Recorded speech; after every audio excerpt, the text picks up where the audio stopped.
writing and storytelling is a skill that you can develop regardless of what your innate talent level is when you begin. Yeah. And it's far more important that you write a lot and often than that you're naturally talented at writing. Right. Agreed. I've met people that like I've read first drafts of their like, oh yeah, I just wrote this. And I'm like, it would take me 10 drafts to get to this. But they don't ever write. And so like they've never gone anywhere as writers because they just, they've written like 2 little short stories and that's it.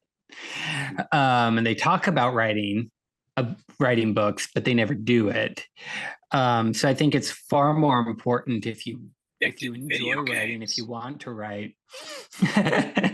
Now, the people I'm thinking of haven't ever pursued really any creative thing because it was just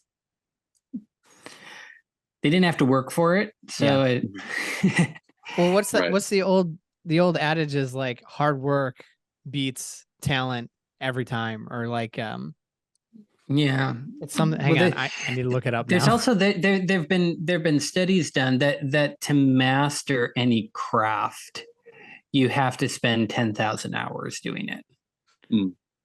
And at that point, it doesn't really matter what your starting level was.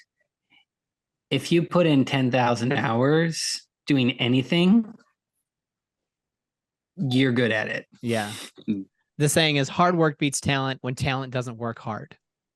Yeah. Which makes sense. That's well put as well. Yeah. I think that's great. Like that is it's so true. A bit pithy, but true. Yeah. Yeah. It was a basketball coach who said it. So, I mean, no, I'm kidding. No shade on basketball coaches or sports or anything, but I think that the biggest failure of anybody who is somebody who gives up on that creative endeavor.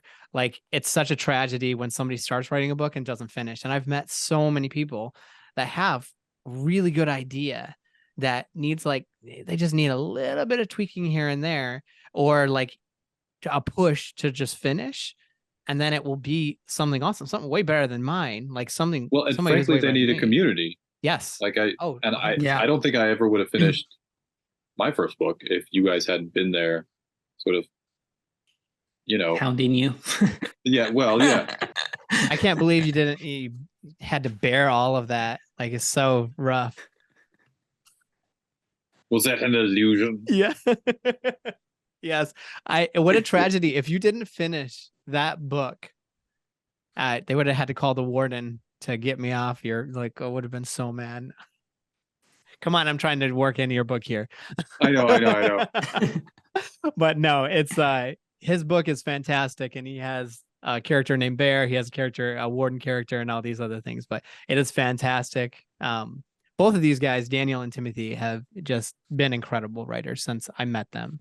And it's super inspiring. And to have a community with people who give gentle critiques and sometimes very harsh critiques in a great way. It's so good for anybody. If you're out there and you're writing and you don't have a community, find one right away. Find people that you trust, find people that will give you honest feedback, not just, oh, it's great, I love it. Right. You got to find people who will tell you like, hey, this is really good, but you got to change some stuff, or hey, this isn't very good at all. Because you won't learn. You really won't learn. But I feel and I feel like you need to find people that believe in you. Yes. Oh, right. 100%. 100%. They have to understand what the creature is before they can help you to sort of rear it, So they have to understand what it is, and then they have to be honest with you. But they also have to want to help you get better instead of just being like, my primary goal is to shut this person down so that they stop doing it. Do you think that takes a fellow writer, or do you think that anybody can fill that role? Because I would think that it would have to be a writer. I think that's best, probably. That's ideal. Yeah.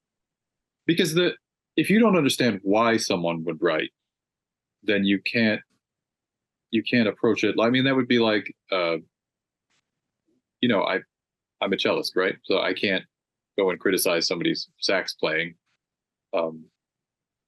because even if I you could probably criticize mine.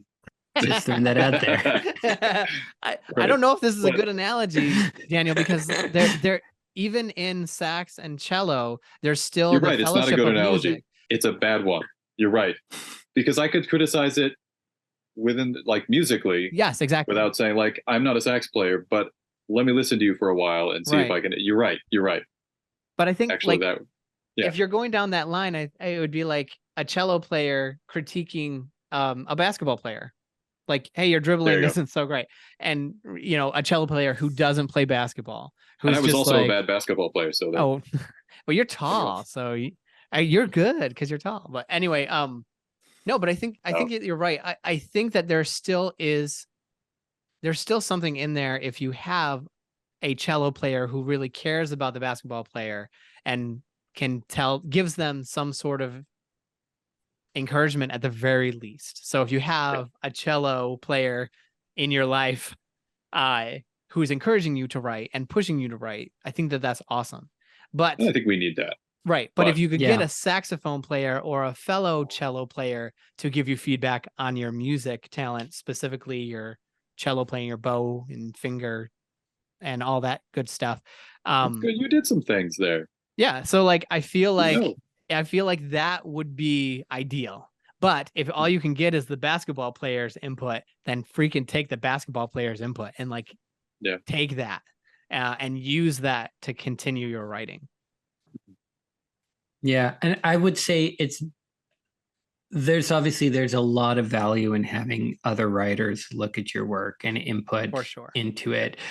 I would say if I had to choose between someone who's not a writer but believes in me and a writer who is trying to advance their own agenda, I will take the person who believes in me. Yeah. Which is not to say there's not value in having other writers give input and that you can't, even someone who's being highly critical for the sake of being highly critical, that you can't still take good notes from that and incorporate and become a better writer from that. But you need to have positive voices, because creative endeavors are hard and they're long, particularly if you're writing novels.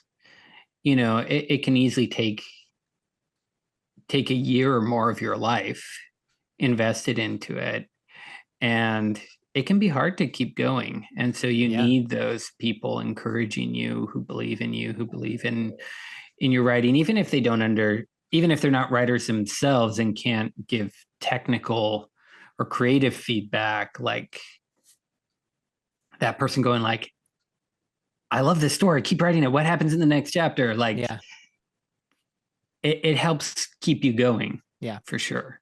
Yeah.